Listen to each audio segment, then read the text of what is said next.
A WSOP de 2002 em comparação com a WSOP atual. O diretor de torneios Matt Savage fez um tweet a respeito da WSOP de 2002. É sobre isso que nós vamos falar hoje, claro, fazendo todas as comparações. Lembrando que a coluna PokerCast é trazida a você pelo H2Bet. O H2Bet é o seu site de apostas, tem as super odds em todos os jogos do Atlético e em diversos outros jogos. E, claro, conheça então o H2Bet. Entre no H2Bet pelo link desta coluna. Afinal de contas, está na hora de você mudar, vir apoiar o PokerCast e apostar com quem você já conhece. O tweet do Matt Savage disse o seguinte. Ele falou o seguinte: esta é a última edição da grade da WSOP em que fui diretor de torneio em 2002. Foi o primeiro ano sem permissão para fumar. Segundo, o registro encerrava-se meio-dia, se você atrasasse não podia julgar. Foi a primeira vez que os eventos da WSOP começaram no horário. Limit Hold'em foi o segundo torneio com o maior número de inscritos. Havia um banheiro logo fora do Benny's Bullpen com 2 mictórios e uma cabine. Havia um buffet gratuito que não era grande coisa, mas era gratuito, era de graça. Sempre que alguém ganhava uma vaga no Main Event, eu escrevia o nome da pessoa à mão na parede para que todos pudessem ver. Antes do início da WSOP, eu conversei com 3 jogadores sobre abuso contra dealers. Phil Ivey ganhou 3 braceletes aquele ano. Lane Fleck era considerado o jogador mais dominante de No Limit Hold'em e Doyle Bronson fez um boicote. Claro que você ouviu isso tudo e o poker mudou demais. Você imagina um buffet grátis para todos os jogadores, ou um banheiro com 2 mictórios e uma cabine para atender a WSOP. E o que tornou o poker o que o poker virou depois de 2002? O curioso é que as três coisas aconteceram muito perto dessa época deste tweet do Matt Savage.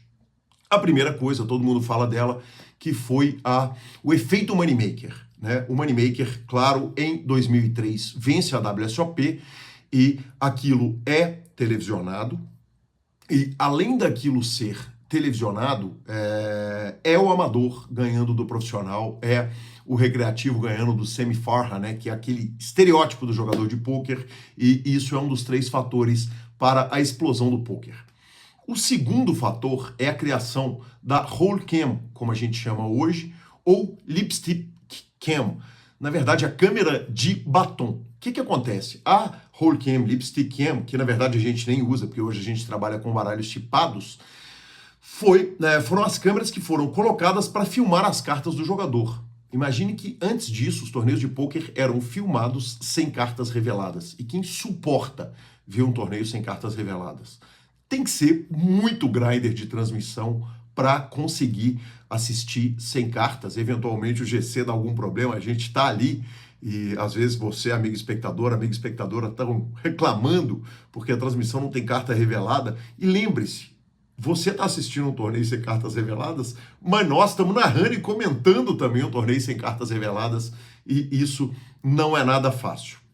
E, por último, acontece a explosão do poker online. Tudo acontece mais ou menos na mesma época. A primeira mão de poker online ela foi julgada em 1º de janeiro de 1998 num site chamado Planet Poker. E então é o seguinte, você junta o poker online, que torna o poker permissivo para todo mundo. Antigamente havia uma frase que os jogadores antigos diziam: se a gente não te conhece, a gente sabe que a gente pode te vencer. O poker online permite que todo mundo acesse o poker, que todo mundo tente satélites, que todo mundo construa um bankroll sem precisar necessariamente ir a Las Vegas jogar contra os melhores. O poker televisionado fica muito mais gostoso de ver, muito mais delícia, porque foram criadas as câmeras. E, por último, o Moneymaker vence o torneio, puxa o Main Event de 2003 e mostra para todo mundo que o sonho é possível.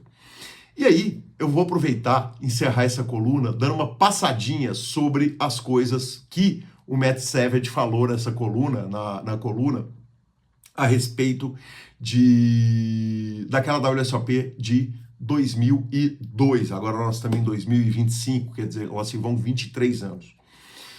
Sobre não poder fumar. Eu fumei muito em mesa de pôquer, né? Eu já não fumo há alguns anos, há um bom tempo, mas eu fumei muito em mesa de pôquer e eu reclamei quando tiraram o cigarro lá na pré-história. E eu ouvi um argumento que ele é incontestável, que é o seguinte: o jogador que está numa mesa de pôquer onde é permitido fumar, ele tá porque ele quer. Mas quem trabalha com pôquer tá lá trabalhando. Então é necessário que se respeite o garçom, o dealer, quem traz as fichas, quem está fazendo o serviço de massoterapia. E eu acho esse argumento incontestável, esse argumento contra o cigarro nas mesas.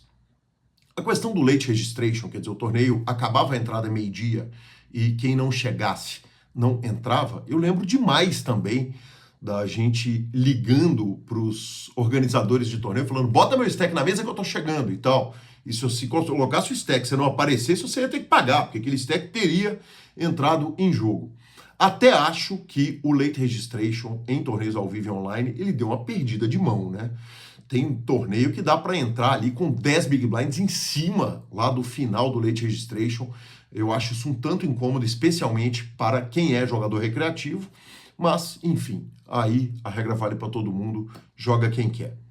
Sobre Limit Hold'em ser o maior torneio da WSOP é simplesmente inacreditável, né? O Limit Hold'em é um jogo que nós, no Mixed Games, se pudéssemos, pularíamos o Limit Hold'em. Aliás, já estamos vendo alternativas, quando vai jogar Horse, para não jogar Limit Hold'em, para ver outra modalidade. O mundo já tem feito isso.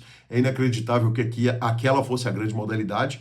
Eu lembro que Christian Cruel, Raul, esses caras fizeram muito dinheiro jogando Limit Hold'em no começo do poker online, que era a modalidade onde se tinha os stakes mais altos.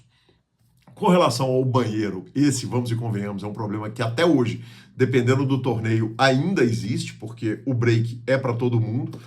Claro que pensar um banheiro com dois urinóis e uma cabine é o fim do mundo, né? Não precisamos chegar a tanto, mas banheiro sempre vai ser problema na hora do break. Melhor que hoje no Paris Balles, a situação está muito melhor controlada. O buffet para todo mundo de graça, #saudades. Todos nós que julgamos nas antigas aqui no Brasil tivemos cada um a sua versão do torneio da pizza. E, por fim, a nota triste é a questão do abuso a dealers. Que bom que o Matt Savage conversou com aqueles 3 jogadores e que bom que algum dia o H2 aqui no Brasil parou de permitir que essas coisas acontecessem. O H2, no começo do poker era muito comum que o jogador que era estrela, ele meio que podia fazer qualquer coisa, todo mundo tolerava tudo que o jogador fazia, e porque ele era estrela, porque ele era o jogador em torno do qual o jogo se formava. E muito o H2, muito o BSOP foram as instituições que começaram a falar: não, você pode ser estrela o tanto que você quiser, mas você não vai abusar dos nossos leaders, você não vai maltratar quem está trabalhando. E felizmente, na grande maioria dos jogos institucionalizados do Brasil, esse tipo de coisa já não é mais permitida. É muito raro a gente ver coisas como outro dia eu vi no interior do Espírito Santo um vídeo que chegou para mim do meu amigo Andrei. Eu espero que ele não se chateie de eu estar falando isso, de um jogador que arremessou uma cadeira contra ele.